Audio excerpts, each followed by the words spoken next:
নমস্কার বন্ধুরা, তোমাদের সকলকে আবারও স্বাগত জানাই স্টাডি কেয়ার ডাব্লিউবি ইউটিউব চ্যানেলে। 4 ইয়ার আন্ডার গ্রাজুয়েট প্রোগ্রাম সিরিজের আজকের এই ভিডিওটি অত্যন্ত গুরুত্বপূর্ণ, কারণ আজ আমরা আলোচনা করব ক্রেডিট সিস্টেম নিয়ে। অনেক ছাত্রছাত্রী আমাকে এই প্রশ্নটা করেছে যে স্যার 44 ক্রেডিট মানে কি, 90 ক্রেডিট কেন দরকার, কিংবা অনেকের এমনটাও প্রশ্ন যে 132 ক্রেডিট হলে কি পাওয়া যায় আর 186 ক্রেডিট হলেই বা কি পাওয়া যাবে। আসলে অনেকে এই ক্রেডিট সিস্টেমটাই বুঝতে পারছে না। 44 ক্রেডিট কি, 90 ক্রেডিটে কি, বা 132 ক্রেডিট কি রয়েছে, আরও রয়েছে 186 ক্রেডিট। তো ক্রেডিট শব্দটা সেটাও আমরা আলোচনা করব। আর এই যে এত সংখ্যায় সংখ্যায় ক্রেডিটগুলো বলছি, এগুলোর অর্থ আসলে কি আমরা সেটাও কিন্তু আজকের এই ভিডিওটিতে ডিটেলস আলোচনা করব। আবার অনেকেই ভাবছো যে ক্রেডিট হয়তো নম্বরের মতো কিছু একটা ব্যাপার। কেউ কেউ মনে করে সেমিস্টার পাস করলেই ক্রেডিট পাওয়া যায়, কিন্তু বাস্তবে ক্রেডিট সিস্টেমের গুরুত্ব কিন্তু অনেক বেশি। কারণ 4 ইয়ার আন্ডার গ্রাজুয়েট প্রোগ্রামের পুরো কাঠামো ক্রেডিটের ওপর কিন্তু দাঁড়িয়ে রয়েছে। তুমি সার্টিফিকেট পাবে কিনা, ডিপ্লোমা পাবে কিনা, ডিগ্রি পাবে কিনা, এমনকি অনার্স ডিগ্রি পাবে কিনা, সব কিছুই কিন্তু নির্ভর করে এই ক্রেডিটের ওপর। তাই আজকের এই ভিডিওটিতে আমরা পুরো ক্রেডিট সিস্টেমের যে গল্পটা সেটাকে সহজ ভাষায় তোমাদের সামনে শেয়ার করব। তবে শুরুতেই একটা গুরুত্বপূর্ণ বিষয় তোমাদের জানিয়ে রাখি, আজকের এই ভিডিওটিতে আমরা যে তথ্যগুলো আলোচনা করব, এই প্রত্যেকটা তথ্য কিন্তু কোচবিহার পঞ্চানন বর্মা ইউনিভার্সিটির 4 ইয়ার আন্ডার গ্রাজুয়েট প্রোগ্রামের রেগুলেশনের উপর ভিত্তিতে কিন্তু তৈরি করা হয়েছে। তবে ক্রেডিট সিস্টেমের মূল ধারণা এনইপি অর্থাৎ ন্যাশনাল এডুকেশন পলিসি 2020 অধীনে বিভিন্ন বিশ্ববিদ্যালয়েই কিন্তু প্রায় একই ধরনের। তাই তোমরা যে কোনো বিশ্ববিদ্যালয়ের স্টুডেন্ট হও না কেন, এই ভিডিওটা তোমাদের জন্য কিন্তু খুবই উপকারী হবে। চলো প্রথমে আমরা বুঝে নেই যে ক্রেডিট আসলে কি। কারণ ক্রেডিট সিস্টেম না বুঝলে 4 ইয়ার আন্ডার গ্রাজুয়েট প্রোগ্রামের পুরো কাঠামোটা বোঝা সম্ভব না। আমরা সবাই এখন পুরো 8 সেমিস্টারের 4 বছরের আন্ডার গ্রাজুয়েশন কোর্সের কাঠামোতে রয়েছি।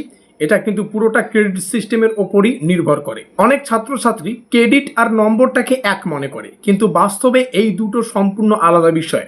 নম্বর বলে তুমি পরীক্ষায় কত ভালো করেছো, আর ক্রেডিট বলে তুমি একাডেমিক জার্নিতে কতটা এগিয়েছো। চলো একটা সহজ উদাহরণের মাধ্যমে পুরো বিষয়টাকে বুঝে নেওয়া যাক। ধরো তুমি একটা ভিডিও গেম খেলছো, সেখানে লেভেল কমপ্লিট করলে তোমার এক্সপিরিয়েন্স পয়েন্ট বাড়ে। ঠিক তেমনই কলেজে বিভিন্ন সাবজেক্ট, বিভিন্ন কোর্স, বিভিন্ন ইন্টার্নশিপ এবং একাডেমিক অ্যাক্টিভিটি সফলভাবে সুসম্পন্ন করলে তোমার ক্রেডিট বাড়ে। সহজ ভাষায় বলতে গেলে এই পুরো ক্রেডিট সিস্টেমটা যে রয়েছে, এই ক্রেডিট সিস্টেমটা হচ্ছে তোমার পড়াশোনার পরিমাপ করার একটা একাডেমিক ইউনিট। নতুন শিক্ষা ব্যবস্থায় শুধু কোন ক্লাসে পড়ছো সেটা গুরুত্বপূর্ণ নয়, বরং কত ক্রেডিট অর্জন করেছো সেটাও কিন্তু সমান গুরুত্বপূর্ণ। আর এই কারণেই আজকাল আমরা দেখতে পাচ্ছি, বা তোমরা দেখবে, এক্সিট অপশন রয়েছে, ডিগ্রি, ডিপ্লোমা, অনার্স সব কিছু কিন্তু ক্রেডিটের সঙ্গেই যুক্ত। এখন প্রশ্ন হলো, আগে তো এই ক্রেডিট সিস্টেমটা ছিল না, তাহলে নতুন করে এটি চালু করার প্রয়োজন পড়লো কেন, বা কেন দরকার পড়লো ক্রেডিট সিস্টেমটা চালু করার?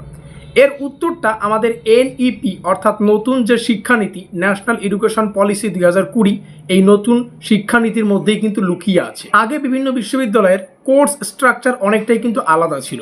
ফলে একজন শিক্ষার্থী যদি এক বিশ্ববিদ্যালয় থেকে অন্য বিশ্ববিদ্যালয়ে যেতে চাইতো, তাহলে কিন্তু বিভিন্ন সমস্যা তৈরি হতো। এছাড়া কেউ যদি মাঝপথে পড়াশোনা বন্ধ করে দিত, তাহলে কিন্তু তার পড়াশোনার কোনো মূল্য থাকতো না। আর এই সমস্যাগুলোর সমাধান বা এই সমস্যাগুলো দূর করার জন্যই আমাদের এই ক্রেডিট সিস্টেমটাকে চালু করা হয়েছে।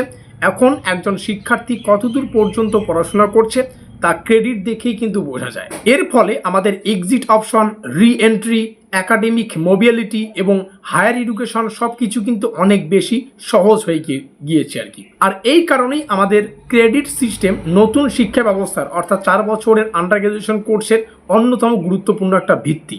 এখন আসি প্রথম গুরুত্বপূর্ণ সংখ্যায়, সেটা হচ্ছে 44 ক্রেডিট। আমরা এতক্ষণে আলোচনা করলাম ক্রেডিট কেন, সিস্টেমটা কেন তৈরি করা হলো, এর আগে ছিল না এখন কেন হলো। এবার আমরা আলোচনা করব প্রথম যেটা সংখ্যা, সেটা হচ্ছে 44 ক্রেডিট।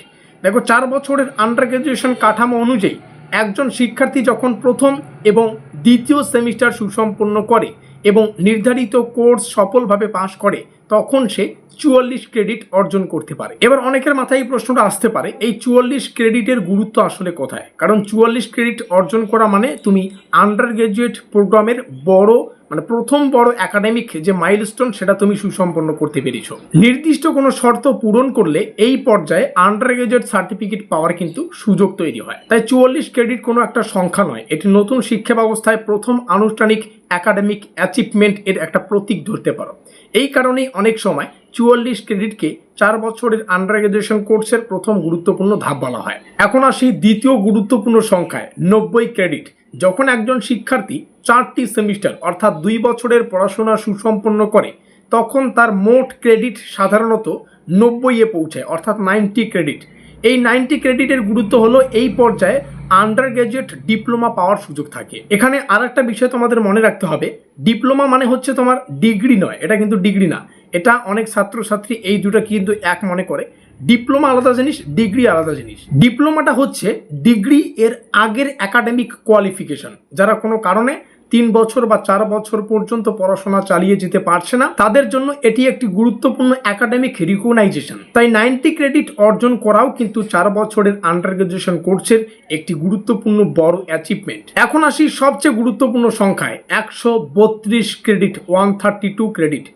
আমি বলবো অধিকাংশ ছাত্রছাত্রীর জন্য এই সংখ্যাটাই সবচেয়ে বেশি গুরুত্বপূর্ণ।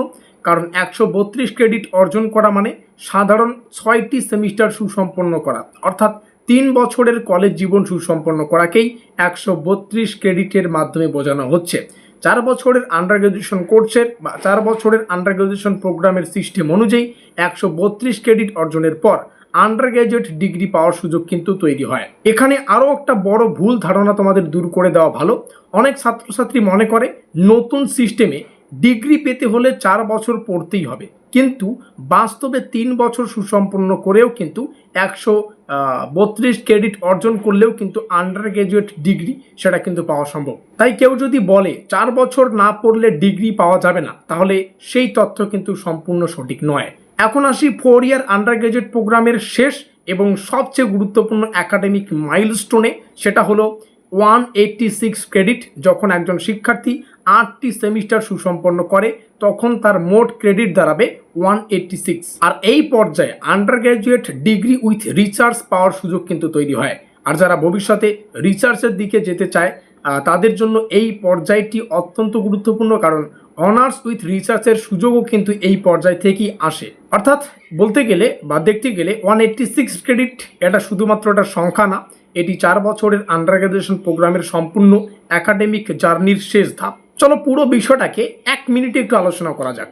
44 ক্রেডিট হচ্ছে তোমার আন্ডার গ্রাজুয়েট সার্টিফিকেট, 90 ক্রেডিট হচ্ছে তোমাদের আন্ডার গ্রাজুয়েট ডিপ্লোমা, 132 ক্রেডিট হচ্ছে তোমাদের আন্ডার গ্রাজুয়েট ডিগ্রি এবং 186 ক্রেডিট হচ্ছে আন্ডার গ্রাজুয়েট অনার্স ডিগ্রি। আর এই 4টা সংখ্যাই মানে 44, 90, 132 আর 186, এই 4টা সংখ্যাই কিন্তু 4 ইয়ার আন্ডার গ্রাজুয়েট প্রোগ্রামের সবচেয়ে গুরুত্বপূর্ণ সংখ্যা। তাই ক্রেডিট সিস্টেম বুঝতে পারলে অবশ্যই তোমরা এই 4 ইয়ার আন্ডার গ্রাজুয়েটের পুরো বা অর্ধেক সিস্টেমটাই কিন্তু বুঝে নিতে পারবে। তাহলে আজকের এই ভিডিওটিতে আমরা পুরো ক্রেডিট সিস্টেমের যে গল্প সেটা তোমাদের সামনে সহজ ভাষায় আলোচনা করলাম। এখন কেউ যদি তোমাকে জিজ্ঞাসা করে 44, 90, 132 কিংবা 186 ক্রেডিটের মানে কি, তো অতি অবশ্যই তুমি এই উত্তরটাও সঠিকভাবে তাদের বুঝিয়ে দিতে পারবে। আমরা একটা সিরিজ আলোচনা করছি, আজকে হয়তো এই সিরিজের 3য় ক্লাস। এর আগে আমরা প্রথম ক্লাসে আলোচনা করেছিলাম পুরো 4 বছরে একদম প্রথম সেমিস্টার থেকে 8 সেমিস্টারে কীভাবে কলেজ রোড ম্যাপটা আমরা আলোচনা করেছি। সেকেন্ড ক্লাসে আমরা হয়তো এক্সিট অপশন নিয়ে আলোচনা করেছি, কেউ প্রথম সম্ভবত এটাই। আজকে আমাদের 3য় ক্লাস ক্রেডিট সিস্টেম। এভাবে কিন্তু 4 বছরের বা নতুন শিক্ষানীতি অনুযায়ী আমরা যে 4 বছরের আন্ডার গ্রাজুয়েশন প্রোগ্রামে রয়েছি টোটাল 8টা সেমিস্টারে, এই পুরো জার্নিতে আরও কিছু তথ্য তোমাদের জানতে হবে, সেগুলোকে আমরা ভিডিও আকারে তোমাদের নেক্সট ক্লাসে কিন্তু আলোচনা করব। অনেকে জানতে চাইছো একটা সাবজেক্টে কতবার পরীক্ষা দিতে হবে, অনেকে ইন্টার্নশিপ সম্পর্কে প্রশ্ন করছো। এই গুরুত্বপূর্ণ বিষয়গুলো আমাদের এই সিরিজের মধ্যেই পড়বে। যখন যে ক্লাসের নম্বর আসবে সেই ক্লাসটা তোমরা দেখে নিও, প্রত্যেকটা বিষয় ডিটেলসে বুঝতে পারবে। ভিডিওটিকে শেষ পর্যন্ত দেখার জন্য অসংখ্য ধন্যবাদ এবং পরবর্তী আপডেটগুলো পাওয়ার জন্য চ্যানেলটিকে সাবস্ক্রাইব করে দিও। দেখা হচ্ছে পরবর্তী ক্লাসে।